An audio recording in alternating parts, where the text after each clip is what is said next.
ہائے ہائے، ظہر کی نماز کی اذان دینے لگے، اللہ کے نبی کا انتقال ہو چکا ہے۔ جب اشہد ان محمد پر پہنچے تو روتے روتے روتے آواز بند ہو گئی، اور جلدی سے اذان پوری کر کے نیچے آئے، کہا آج کے بعد قسم اٹھاتا ہوں اذان نہیں دوں گا، تیرا نبی نہیں ہے تو اذان بھی نہیں ہے۔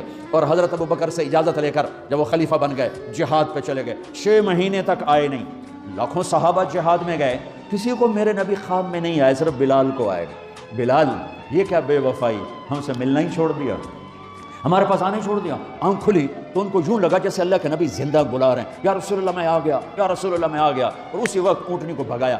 21 دن کا سفر 7 دن میں کیا، 7 دن صرف نماز اور پیشاب کے لیے اترتے تھے اور بھگاتے بھگاتے بھگاتے 8ویں دن جب مدینے میں پہنچے تو آتے شور مچایا، یا رسول اللہ میں آ گیا، یا رسول اللہ میں آ گیا۔ ان کے ذہن سے نکل گیا کہ آپ تو دنیا سے جا چکے ہیں۔ جب مسجد کے قریب پہنچے تو پھر تڑپ اٹھے اور چیخنے لگے کہ آپ تو ہیں ہی نہیں، پھر گئے سیدھے قبر پہ جا کے یوں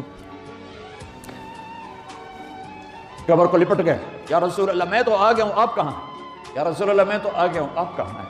یا رسول اللہ میں تو آ گیا ہوں، آپ کہاں ہیں؟ بے قراری میں روئے جا رہے ہیں، میں تو آ گیا ہوں، آپ کہاں ہیں؟ میں تو آ گیا ہوں، آپ کہاں ہیں؟ ہے نماز کا وقت داخل ہو گیا، کون سی نماز سے اللہ جانتا ہے، اور سب کو پتا تھا بلال نے قسم کھائی ہے کہ اذان نہیں دیں گے، لہذا کسی کو ضرورت نہیں ہو رہی کہ بلال سے کہیں آج اذان بلالی سنا دے۔ تو چند صحابہ کو خیال آیا کہ نبی کے نواسوں کو سفارشی بناتے ہیں، حسنین۔ تو صحابہ آئے بچوں کے پاس، حسن حسین، کہ بچوں آج کسی کی نہیں چلے گی، تم بلال سے کہو اذان دے۔ تو یہ دونوں ننھے منھے بھائی، حسن 7 سال کے، حسین 6 سال کے، 10 مہینے کا فرق تھا دونوں بھائیوں۔ چچا ایک درخواست کہ میرے ماں باپ آپ پہ قربان، آپ درخواست کیوں کہہ رہے ہیں؟ آپ امر کریں، آپ حکم کریں۔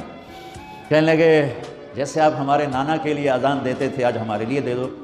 تو ایک دم وہ رونے لگے بلال، کہا ہے میرے بچوں، میں نے قسم اٹھائی تھی کہ میں اللہ کے نبی کے بعد کبھی اذان نہیں دوں گا، لیکن تم پہ تو ہزاروں قسمیں قربان ہیں، میں اپنی قسم توڑتا ہوں اور اذان دیتا ہوں۔ جب وہ چڑھنے لگے اس بی بی کے گھر، قریب ایک انصاری عورت کا گھر تھا جس کی چھت پہ چڑھ کے اذان دیا کرتے تھے، تو سانس رک گئے، سب کے آنکھیں پھٹ گئیں، اور وہ یوں منظر دیکھ رہے ہیں کہ آج بلال تو ہے، محمد مصطفیٰ نہیں ہے۔ آج اذان بلالی تو ہوگی لیکن محمد مصطفیٰ کی جھلک نہ ہوگی۔ جب انہوں نے کانوں میں انگلیاں،